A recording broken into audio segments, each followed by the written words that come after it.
Hi everyone, this is Ron Torres bringing you a special Week 5 Microsoft Project Assignment Coaching video for BUSS420 Project Management. And here is that assignment. It's due on day 7, which is Saturday by midnight Eastern Time, and what you're going to do is post 2 Microsoft project files to a Dropbox in Angel. Now it asks you to complete 4 separate problems in Chapter 10, and we'll group the first 3 as that first Microsoft project, and then 10.4 will be its own separate Microsoft project.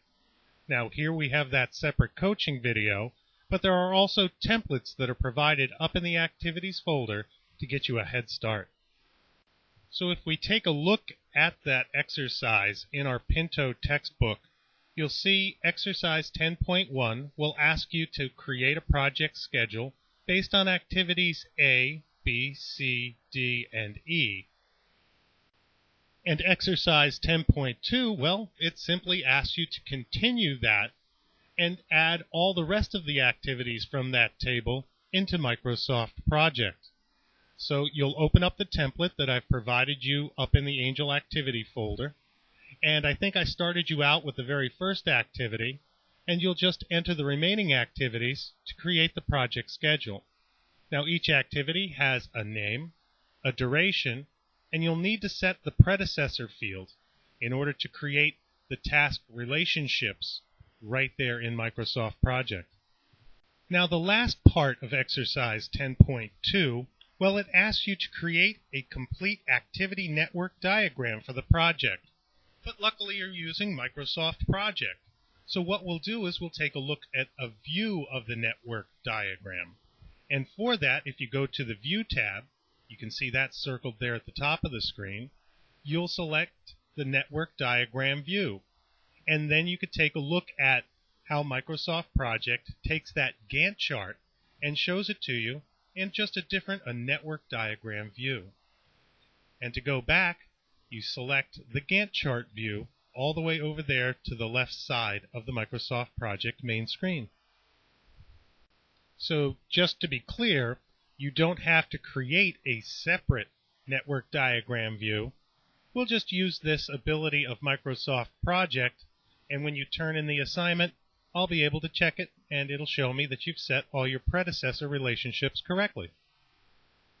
So by now you should be fairly familiar with 3 views that Microsoft Project provides you.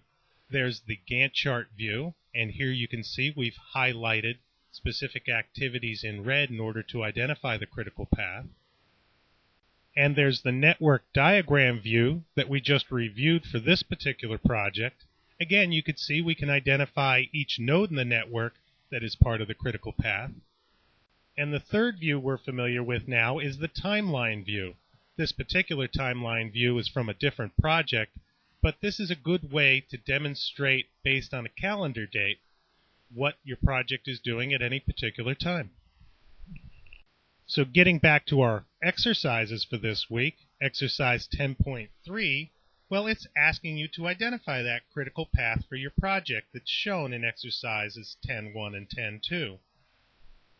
So again, we'll use the power of Microsoft Project, and we'll have it display for us that critical path. And you can do this in Microsoft Project by selecting the Format tab and then click the Critical Tasks checkbox. And if that isn't clear, there's a video right up there on Microsoft that shows you how you can set the critical path.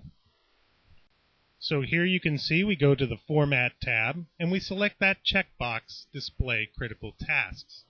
And what you'll see over here is that your Gantt, well, some activities not on the critical path will remain in blue, but those that create your critical path will be in red.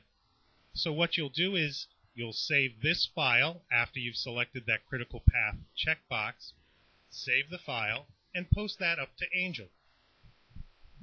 For our last exercise, 10.4, well, we're going to create a new schedule with 4 activities. And I actually typed these in for you up there as a template in the Angel system. So what you'll have to do is you'll have to set those specific lag relationships for each of those 4 activities. Well, the first 2 don't have any lag relationship, but there you'll have to set up the relationships for activity C and an activity D. And after you've done that, you should notice, as you're doing that, you'll notice that the Gantt chart will change because the relationships between the activities will change. And you'll also notice the effect of the lag that you enter into any particular activity. Well, save that file after you've set those predecessor relationships and the lags, and post that up in Angel. So how do we set these in Microsoft Project? Well, you can see there that I've highlighted the HVAC activity, and I double-clicked it, and that brought up a dialog. On that dialog, I selected the Predecessor tab, and then I added all the predecessor activities, and you'll add the type of relationship and a value for the lag. And you'll do the same for interior construction. Once all those are set, well, save that file and post it up in the activity Dropbox right there in Angel. And that'll do it. If you have any questions, well, post them up in the questions form in the classroom, and I'll respond in 48 hours, usually a lot less. Thank you all, and good luck.